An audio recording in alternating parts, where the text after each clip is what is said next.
We all know that Timbaland is a big music producer that has multiple accolades, including Grammy nominations, Grammy wins, multiple platinum producer that's worked with Jay-Z, Missy Elliott, and a few others along the way.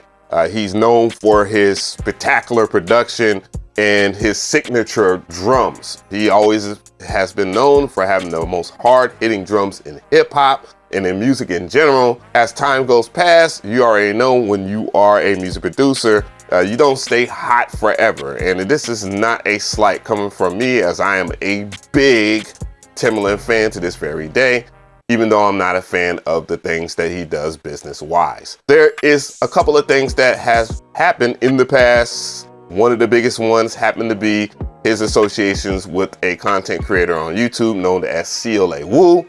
CLA Woo was a master editor for a lot of people during the time of the Rona, being 2020, where everybody was at home and everybody was trying to figure things out, because if you can't leave your house, then guess what?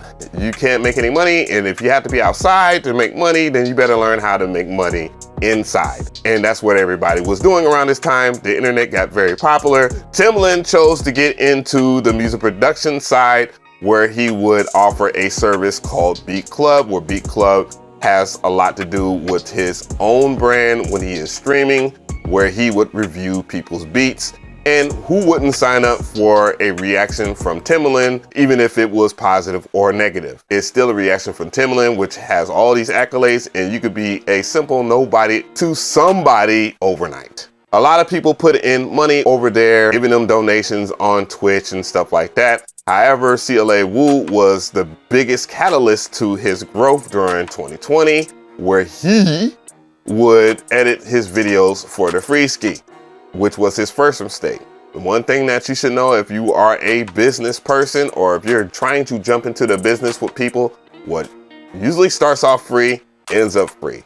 And unfortunately, it came with bigger consequences, as he was providing a lot of editing for a lot of people, especially Timbaland. He lost his channel due to copyright claims or guideline strikes. He got these copyright strikes, and then his channel was removed. That was the first major red flag for me when I saw that happen, because Timbaland would not be popping if it wasn't for CLA Woo.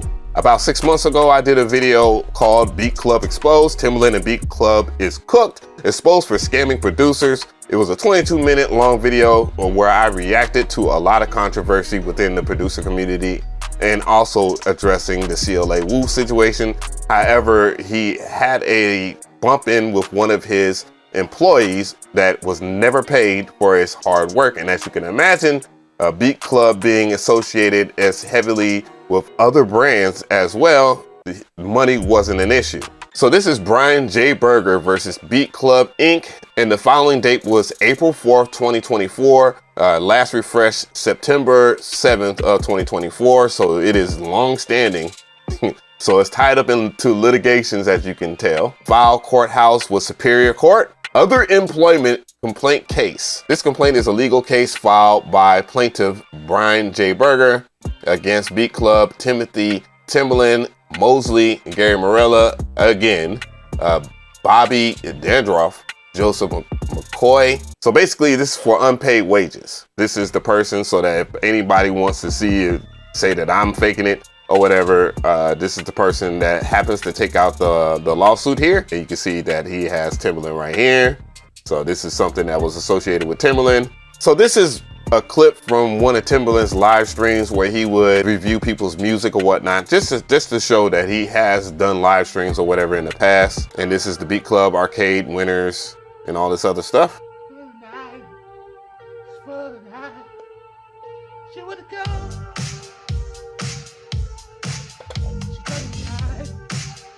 But it's always good to see that people are getting a limelight, you know what I'm saying? And having Timbaland react to your video, man, it's kind of priceless. It just depends on what you're gonna do with the, you know, a lot of people don't know what to do with the content once it happens. The best thing to do is just to repost it. In which return, Timbaland gets a bigger return on his goodwill, because he's being a part of the community at large. And starting in the fall of 2023, the defendant, Beatclub Inc., failed to pay a senior vice president, Brian J. Berger. Oh, so he was a senior vice president and he didn't get paid? People are taking positions and not getting their salary. It's crazy, bro. That's crazy. Beatclub also responded to Mr. Berger's question about when he would be paid wages with assertions that he was unduly pestering it. He turned into Stewie. He was like, I want my money, Brian. I want my money. Hey. Hey there.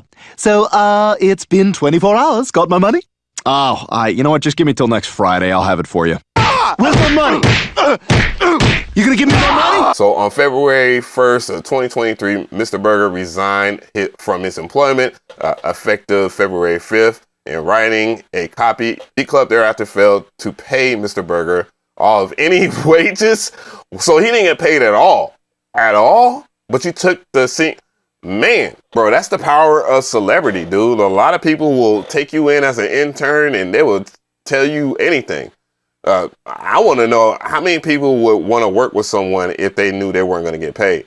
And most people have been tricked into thinking that if they was to do something pro bono, that it will end up, you'll end up making more money. And that's usually the opposite. You want to come with a business model. And that's one thing that I stand by. Like, I want to offer a business model that will work. It's important when you're working with someone that you have some type of legal representation. Clearly, Mr. Berger ended up doing that. It's just a little too late. Beatclub is a Delaware corporation.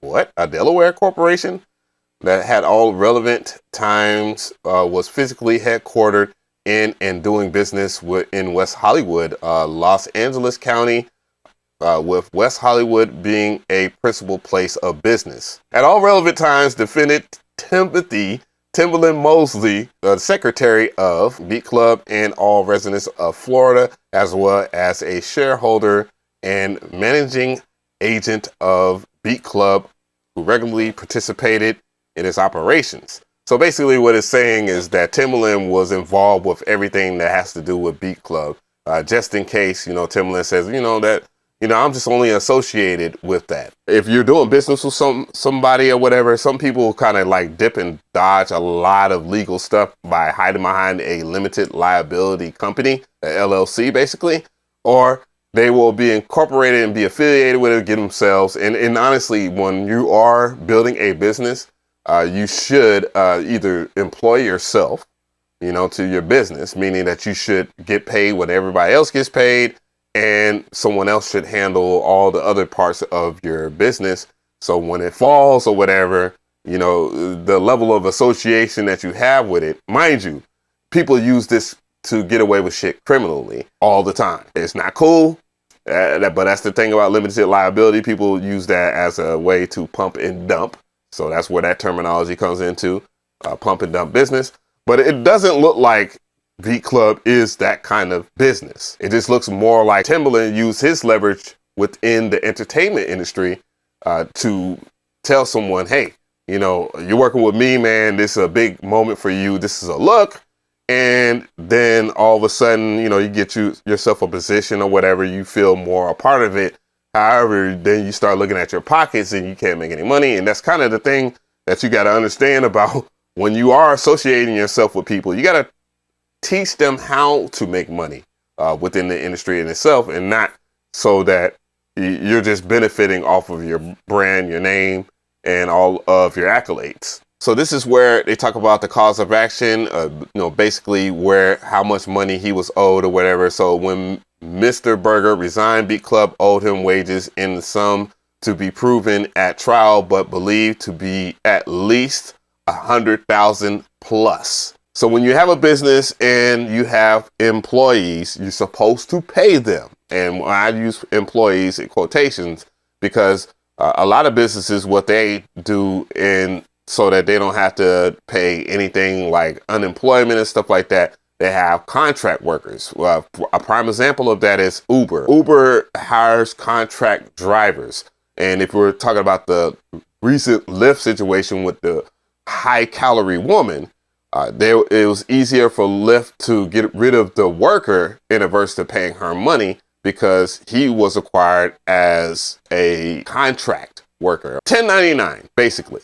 1099. So this is a very important part to the document because they talk about the opportunity to win with Beatclub, to get your music placed with major label artists, TV, film, gaming, etc., build your network and connect with the music industry professionals, because there are a lot of brands that are associated with Beatclub, as you would imagine, Timbaland being that guy. On the website, you can see that, you know, there's representation of, I believe that's NLE Choppa, Mike Will, Justin Timberlake, J. Cole, but you can see, you know, they have a lot of associations here. They got plugins now. I haven't been around. I only looked at it one time. You know, they talk about who is Beatclub for, tells you producers, artists, brands, music supervisors, A&Rs. So basically, he was trying to intertwine and make this one-all place where, you know, you can, it's more or less a expanded version of BeatStars, and they're dealing with a whole bunch of people and they're trying to make it into a network. Well, however, you have to join. You have this big old annual fee here, and I'm sure with the hype of Timbaland himself, a lot of people would sign up for this, and there's probably good money to be made. I mean, during the pandemic, that's when he blew up the most, and a lot of people tuned in because everybody had nothing else to do. So there was a whole lot of money to be made. What if this was like the grand scale? Oh my God.